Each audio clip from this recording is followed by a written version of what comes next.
welcome everyone to this week's episode of Night Talk. I'm your host, Rob Leonard, and the regular season winding down, and we're going to be sometime next week. We'll be heading into the most exciting time of any hockey season, and that's the playoffs. And the Knights of Meaford, as we'll get into later on in the show, really got themselves in a great spot heading towards those playoffs. But let's go back to the games from this past week. Three games. The Knights started off with a 2-0 shutout afternoon matchup on a Tuesday in Newtek, winning by a score of 2-0. Mason McNeil and Captain Brian Laurie into an empty net would seal the win for the Knights. Goalkeeper Dan Sultanov recording his second shutout of the season. He's had, ever since he's come to the Knights, he's really been a big part of that the Knights defense and the surge forward that they've had here so far. The next game, the Knights playing against the Bradford Bulls. Now the Bradford Bulls and the Knights are in a huge battle right now for the third and fourth spot, and the Knights would pull out a 3-2 overtime victory in that one. Xavier Caza would score a pair of goals, including the overtime winner with about 3.5 minutes left to go in the overtime. Hugo Stalnak having a great season for the Knights, and he would score a single. Nice to see youngster Gavin McCutcheon getting a start in goal, giving Dan Sultanov a rare day off, but Gavin had a great game in that for the Knights, recording that victory. And the very next day, the Knights would go into Almaguin. Almaguin's currently sitting in last place. Could be spoilers, but the Knights would pull out a come from behind 5-4 victory over Almaguin. In that one, defenseman Declan Flanagan would score the hat trick. Makar Korchenko with a single, and Hayden Phillip would also score a single goal in that game. Again, Gavin McCutcheon getting the start in goal. The 17-year-old Mississauga native putting together back-to-back wins in that for the Knights. What more? It's great having, and we'll talk about it with my guests later on, how important, because they're both defensemen, talk about how important it is to have not one, but possibly two good goaltenders behind you going into the playoffs. So, Mark, if we could take a look at the league standing. All right, we're going to take a look, and the top two spots have been decided. Temiskaming is the regular season champion, recording 34 wins, 2 losses, 68 points. The Bradford Rattlers will finish in second, 30 wins, 5 losses, 2 ties for 62 points. Now the battle, as I said, between number 3 and number 4, the Bradford Bulls and the Meaford Knights. 4 points separating those two teams at this point. Meaford with a game in hand. The Knights have got a really tough schedule coming up here to close out the season. They've got 4 games in 4 nights. That's going to be tough. And the Bulls, a little easier schedule going. But you know what? This is hockey. This is JMHL. Anything can happen. So, and then again, we'll take a look further down. Ville Marie sitting, 7 points off of the Knights right now. But these two teams are going to meet. We'll talk about that in the upcoming games. But these two teams are going to meet on the weekend, back-to-back games in Ville Marie. Very important games for the Knights. Bancroft could nudge out Ville Marie. They're only 2 points behind. All right, let's take a look at the Knights' leading scorers, if we could. Jordan DeGao sitting on top, as he has been for quite a while now, 15 goals, 21 assists, 36 points. Declan Flanagan on the strength of that hat trick in last game out, 9 goals, 24 assists, 33 points. Xavier Caza leading the team in goals scored with 19. Now, there are none of the Knights currently in the top 10 leading scorers or any of the offensive categories. That's because they've got so much depth on that team that the scoring is spread around really nicely through those 4 lines. But we need to take a look at Dan Sultanov. I was taking a look at the goaltending stats. Now, Dan Sultanov has a record of 14-7. He has a 237 goals against average and a .941 save percentage. That ranks Dan as the number 4 goaltender in the league. All right, in all three divisions, North, South, and West. Dan is currently sitting the fourth best goaltender. He's number 6 in wins. Now, if he had been here the whole season, I'm sure that would have been a better number. And he's sitting first overall right now in save percentage. So hats off to Dan Sultanov. And as I said, it's important to have that goalkeeper going for you come playoff time. Okay, Mark, we can take a look now at the upcoming games for the Knights. Not many left this coming Thursday night, March the 3rd, at home to the monster Temiskaming Titans. They'll be in Meaford on Thursday night, Rogers TV. We will be there to tape the game. Then the Knights set out, as I said, they have four games in 4 nights. They'll be taking a trip to Ville Marie. I think they'll be staying overnight, at least I would imagine so, because they're going to be playing them again the very next day. Then they'll finish off on the 6th against the Rattlers. Now, those 2 games against Ville Marie, so important in the standings to the Knights. A lot of the Knights need to take points in each one of those games. To try and close the gap and possibly take a shot at taking over 3rd place against the Bulls, but also to keep Ville Marie behind them in the standings. So, I would imagine one win by the Knights in one of those games. Yeah, absolutely it will. The Knights will be able to clinch at least 4th spot, possibly 3rd spot. That's how tight it is right now. So again, playoffs coming up.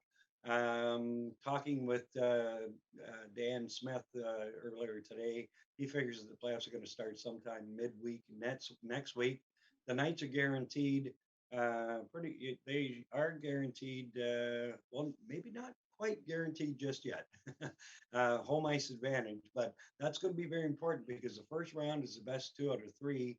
Round 2 is going to be the best 3 out of 5. So it's going to be very important to get that home ice advantage going into the playoffs. So, all right, it's time to meet the Knights. And I have with me, I think both of you boys are from out west, aren't you? Yeah, you are. Derek Moorhouse, you're from Winnipeg, Manitoba.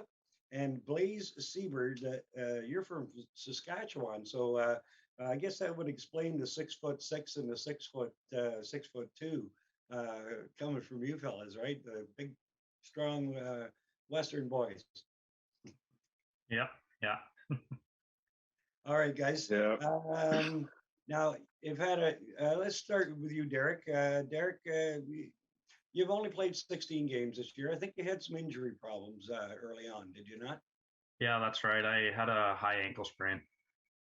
Okay, yeah, and you missed quite a few games there. So you only had 16 games in this year, but again, a huge presence on the Meaford defense. You're like a tower back there, 6'6", and put you on there with Bob Garrettson and be the Twin Towers, I guess, right? So, again, a stay-at-home defenseman, very effective. You seem to get a lot of work on the power play and in the special teams. Yeah, I'm mostly on the penalty kill this year. As being the stay-at-home defenseman, that's kind of my specialty area. Okay, so now we've got the playoffs coming up. As I said, the most exciting time of the year, and in my estimation, and I think a lot of people would agree, this Knights team is a contender this year. Yes, Temiskaming had the great season they had. Yes, the Rattlers had the great season they had. But if there's going to be somebody come from the outside, not just because I love the Knights and I'm a Knights fan, but realistically, this team has shown throughout the season that you guys could very well be there for the Russell Cup at the end. Yeah, definitely. It's definitely been the best team in my 4 years being here. And let's switch over to Blayze Siebert now. Blayze, let's see, what have you got? You've played 23 games this year. You got a couple of goals and an assist for 3 points. And, I've enjoyed watching you play in the games you played. And you're a very physical defenseman out there. That seems to be a big part of your game. Yeah, it is for sure. Don't mean to correct you, but forward. Yeah. Physicalness is kind of my game. It's really physical hockey out in Saskatchewan, so I just decided to carry it out here. So Okay, so and now again, playoffs coming up. How excited are you about that? oh, couldn't be even more excited. We have a great team. I think we definitely have a shot for the Russell Cup. And at this point, it looks like you guys are either going to play. I'm guessing it's going to be, as I said to you before we started taping. I have a gut feeling it's going to be Ville Marie that you're going to see in the first round, with you guys getting the home ice advantage. So I was thinking to myself today, with the number of players that are from Quebec in the Montreal area, that you very well could have just as many fans in the stands at Ville Marie that are supporting the Knights as there are for the Pirates. I did not know that. Sorry. Derek, you said something? Oh, you didn't hear? Oh, sorry, you didn't hear what I said? No. Okay. All right. Can you hear me now? Yeah. Okay. I was talking about. I guess basically what I was trying to say was if you meet Ville Marie in the first round of the playoffs, the fact that there's so many French Canadians on the team, including your coach, that you could possibly take away the home ice advantage from the Pirates. Very possibly could, but we never know. We haven't played in their barn yet, so. All right. So as I said, you've got back-to-back games with them on the weekend. How important are those games to you? Huge. It's definitely Okay. going to be. Sorry, go ahead. No, I'm done. You're good. Okay. And Derek Moorhouse, the same thing. The mindset going into the weekend, the Temiskaming game. You guys scored 7 goals against Temiskaming earlier this year. Mind you, they scored 12. But more importantly, you were able to put 7 goals in on them. How important is that going into Thursday night's game? Oh, it's super important. We can definitely keep up with them. We just got to find a way to put the puck in the net to get our feet going. And that would certainly win against the Titans on Thursday night would certainly do the team great, heading on that long bus trip to Quebec to meet the Ville Marie Pirates. So, are you guys more focused on those 2 games against Ville Marie? Are you kind of looking over the Titans game, or every game important at this point? Going game by game. Yeah, every game's important right now. Okay, guys. All right. So as I said, Thursday night versus the Titans in Meaford, Rogers TV. We'll be there to tape that one, and hopefully when the playoff schedule gets out, we'll be able to get back to do a few more. But again, congratulations to you guys on a fantastic season so far. Definitely not over. And as I said, honestly, not just because I'm a fan, but from a hockey standpoint, I truly believe that this Knights team has a shot at doing some damage in these playoffs. Muchly appreciated. All right. All right. So that was Blayze, Siebert, and Derek Moorhouse. Guys, thank you very much. And as I said, we'll see you on Thursday night. Yep. Thank See you. you. All right. Thank you, guys. All right. So for producer Mark Perry, I'm Rob Leonard. This is Night Stock, and we'll see you next time.